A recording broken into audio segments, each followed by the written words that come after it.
This week on ATV News, the Metro may possibly shut down again. The White House celebrates Easter, and there was a shooting at the Capitol. Welcome to ATV News. I'm Kelly Connor. And I'm Jill Cameron.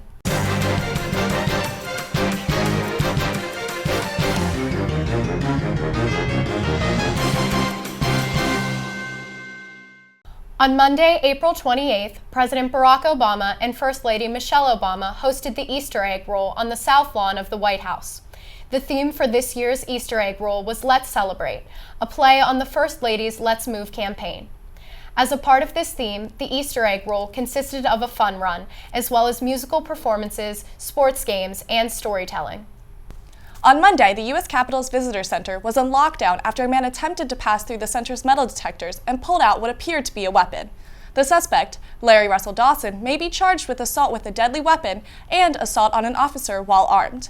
In a statement released after the incident, U.S. Capitol Police Chief Matthew Verderosa said, "We believe this act is an act of a single person who has frequented the Capitol grounds before, and there is no reason to believe that there is anything more than a criminal act."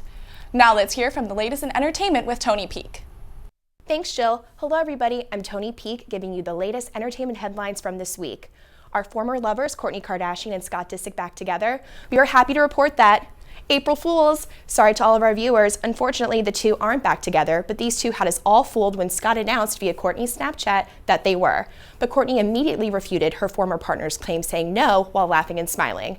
It's no secret that these two have had their ups and downs, but we are happy to see that these two are finally in a peaceful and amicable place. Now on to some more K-Dash news. The Kardashian, Jenner, Disick, Odom, yes I said Odom, clan celebrated the Easter Bunny's arrival this past Sunday. As seen on the family's multiple social media platforms, the famous family took on the day of religious celebration with Easter egg hunts and arts and crafts. Rappers Tyga and Kanye West even dressed up as Easter bunnies for the children. Khloe Kardashian's ex, Lamar Odom, was seen in family pics, even dancing on one of Kylie Jenner's Snapchats. It definitely was nice to see how much of a recovery Lamar has made since his overdose last October. He even showed his former teammate Kobe Bryant some love, going to a Lakers game this past Wednesday, showing all of his fans that he is on the mend and getting healthier every day. Good job, Lammy. Keep it up. So what is actually going on with rapper Iggy Azalea and her fiancé basketball player Nick Young? Well, I have the latest on the supposed cheating scandal surrounding the couple. What stirred the pot initially is when a video recorded by Young's teammate, D'Angelo Russell, was leaked and posted to YouTube that details Young, aka Swaggy P's, supposed sexcapades. At one point, you hear Russell ask Young if he ever did anything with celeb Amber Rose. Azalea addressed the video on Twitter, seemingly giving her fiancé's teammate a shout-out for the heads up. I see D'Angelo Russell is trending. I actually like this film. Thanks, bro. It's unclear what the status of the engaged couple is, but sources say they've had trust issues in the past, but now those have escalated to another level. There's certainly tension between the two teammates, but Russell has put out a statement apologizing for recording the video. So we'll just have to wait and see what Iggy decides to do about her upcoming nuptials, which have recently been postponed due to scheduling conflicts. Once again, I'm Tony Peak with ATV Entertainment. Now back to you in the studio. Thanks, Tony. It sounds like the Kardashians and the Jenners had a very busy weekend. Oh, I'd say so. I'm so happy that Kourtney and Scott are not back together. That's just a recipe for disaster. Absolutely.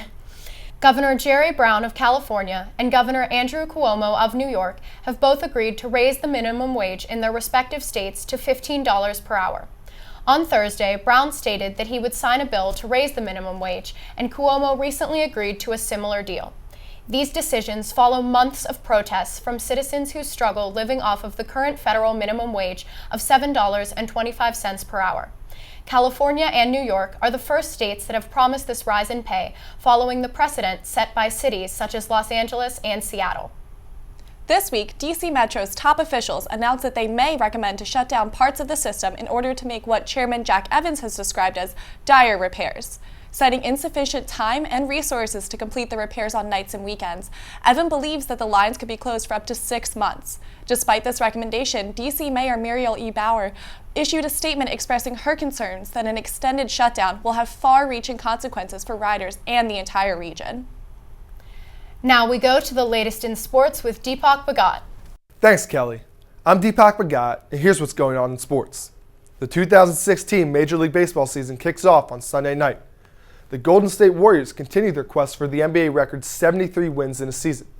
In order to do so, they must win 5 of their remaining 9 games. With a recent loss to the Boston Celtics, they currently have a 51% chance of doing so. Additionally, with the loss on their home court, their streak of 54 consecutive home wins was snapped. Our hometown Washington Capitals won their franchise record 55th game. With 5 games left in the season, they could turn their attention to the Stanley Cup playoffs, where they will be the #1 seed in the Eastern Conference. On Thursday, March 31st, members of the United States Women's National Soccer Team filed a lawsuit with the Federal Equal Employment Opportunity Commission, citing gender discrimination. The suit is brought up against U.S. Soccer, claiming that the women are not fairly compensated compared to their male counterparts. U.S. Soccer replied to the claims, stating that the argument had no merit, as the women had signed willingly a collective bargaining agreement with the stipulations of their pay included in it. For sports, I'm Deepak Bhagat. Back to you in the studio.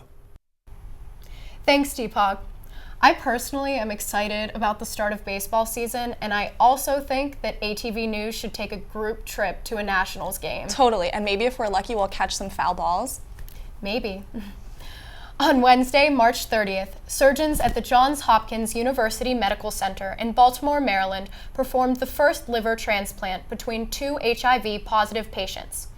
Until Congress passed the HIV Organ Policy Equity Act, or HOPE, in 2013, organs from HIV-positive patients were not permitted for use in transplants. Besides this surgery becoming the first liver transplant between HIV-positive patients, it is also the first time that surgeons in the United States performed a kidney transplant between HIV-positive patients. The surgeon who performed both of these surgeries on 2 different patients said, "This is an unbelievably exciting day for our hospital and our team, but more importantly for patients living with both HIV and end-stage organ disease." Now we go to Eric Hygas with the latest in politics. Welcome to ATV Politics. I'm Eric Hygas. The next presidential primary will be held on Tuesday in Wisconsin. The latest polls show Senator Cruz leading the Republican race by 10 points, and Senator Sanders is leading on the Democratic side by 5 points. Nationally, former Secretary of State Hillary Clinton is leading the Democratic race by 9 points, and businessman Donald Trump is leading on the Republican side by 11. The next elections after Wisconsin will be the Wyoming Democratic Caucus this Saturday and the New York primary on Tuesday, April 19th. It was a slow week on Capitol Hill as Congress is halfway through a 2-week recess. Many members are taking the opportunity to formally launch their re-election campaigns back in their home districts. When Congress gets back, the House will start working on a budget resolution and appropriations bills. This will be in furtherance of Speaker Ryan's pledge to return to regular order, passing 12 smaller appropriations bills instead of an omnibus. On a lighter note, people around D.C. are celebrating the beginning of the removal of scaffolding around the Capitol dome. The dome has been under renovation for nearly 2 years. The architect of the Capitol plans to have the project fully completed by the end of this year. That's This Week in Politics. For ATV News, I'm Eric Hygas. Back to you, Jill. Thanks, Eric. Wow, sounds like this year's election is really heating up. Oh, absolutely. I personally know that I'm from Pennsylvania and we haven't had our primaries yet, but honestly, I'm not quite sure who I'm going to vote for. Yeah. Things get crazier and crazier every week. It's going to be pretty interesting. Earlier this week, the New York Times released a story claiming that the NFL tampered with their own concussion data in order to make them seem less frequent. Over 100 cases were admitted from the study that sought to limit fears of professional athletes' head injuries. The NFL later asked the New York Times to retract the story, claiming that the Times in fact skewed the data in order to solidify their own argument. Let's hear the latest in world news with Brandon Crayman. Thanks, Jill. I'm Brandon Crayman with your ATV World News Report. 10 players from the American Football Without Barriers organization are in Cairo, Egypt for a 3-day camp. The organization, not affiliated to the NFL, has already visited China, Brazil, and Turkey.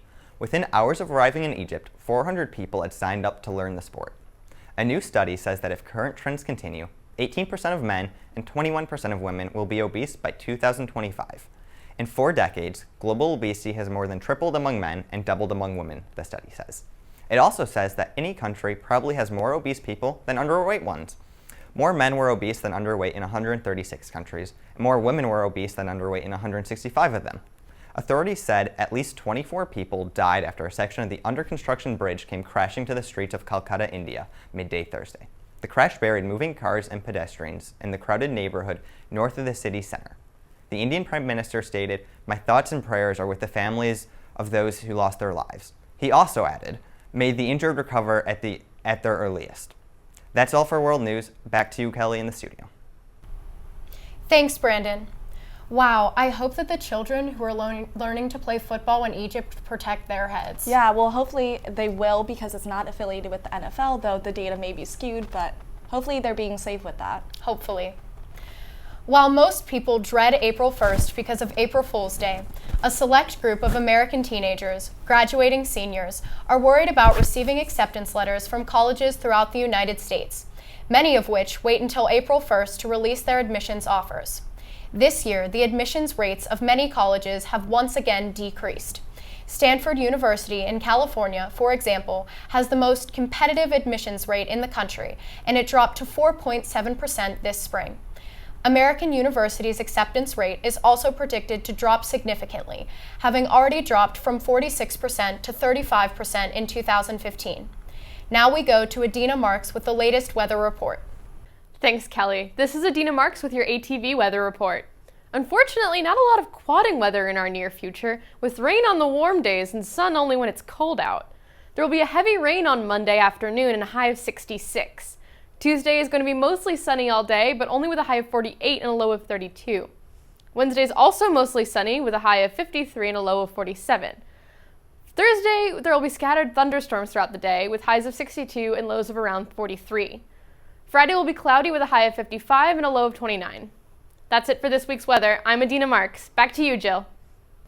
Thanks, Adina. Well, I'm certainly upset that the weather's not going to be warm. I'm so ready for spring. I know, I thought that because last week was so warm, it would just continue to be warm, but looks like we have a few more cold days ahead of us. Oh well.